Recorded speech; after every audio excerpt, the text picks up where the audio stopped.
Here we're moving on to 35 through 43 in section 2.1, and we'll talk about 45, 44, and 45. Those are some good problems. We're going to use both the addition and multiplication principles together to solve the following. Now we notice that normally in order of operations, when we multiply first and then take the addition. Well, we're looking at getting the x by itself. So by order of operations, it first times is by the 12 and then adds the 7. We are undoing these. We're peeling these off. We're getting rid of them. So we need to peel them off in a reverse order. So on this one, we're going to subtract 7 first. So we get 12x equals 24. Then divide both sides by 12. So we get x equals 2. So you can see how we got rid of the plus and minus first and then the multiplication. Subtract 18, we get 4y equals 12. Divide by 4, and we get y equals 3. Number 37. 5z plus 21 equals 56. 5z, subtract 21, and we get 35. So z equals 7. Number 38. Add 5. We get 5x equals 25. Divide both sides by 5. I should write that in. X equals 5. Here we've got to add 7. So we have 3y equals 34. When we divide both sides by 3, we get y equals 34 thirds. Can that simplify?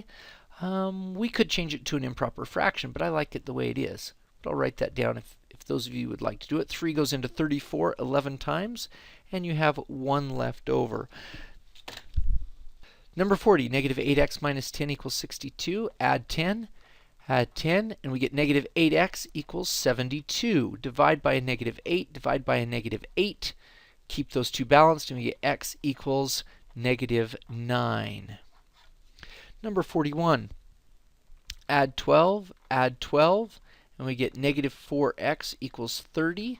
Divide by a negative 4, and we get x equals 30 over negative 4. That's 15 over negative 2, or negative 7.5 if you'd like a decimal, or 7.5. Number 42. We're going to subtract 12.13. You might need to punch that into your calculator if you don't want to do it by hand. 2.7m equals 8.37. And divide by 2.7. And we get m equals 3.1. Number 43. Negative 3.5x plus 2.4. We're going to subtract off the 2.4. So we get negative 3.5x equals 21.7. Then divide by the negative 3.5.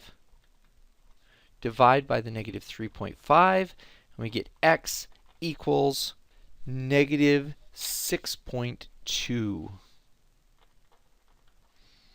Good. Those are the last of the assignment problems. Here's the preparation problems. Now this one doesn't look like a preparation problem at all. This is exactly what we've been doing. Subtract 7. We're going to take care of that guy, and then eventually we're going to divide by 3 on both sides. Now here, this is where we're looking at this. We're still trying to get p by itself. So we have to get rid of the t and get rid of the m. And these two are exactly the same problem, except that when we take mp plus t equals q, when we subtract this t from both sides, we get mp equals q minus t. We just can't put it together. That's it. And then divide by m, just like we've been doing the whole time, and we get p equals q minus t over m.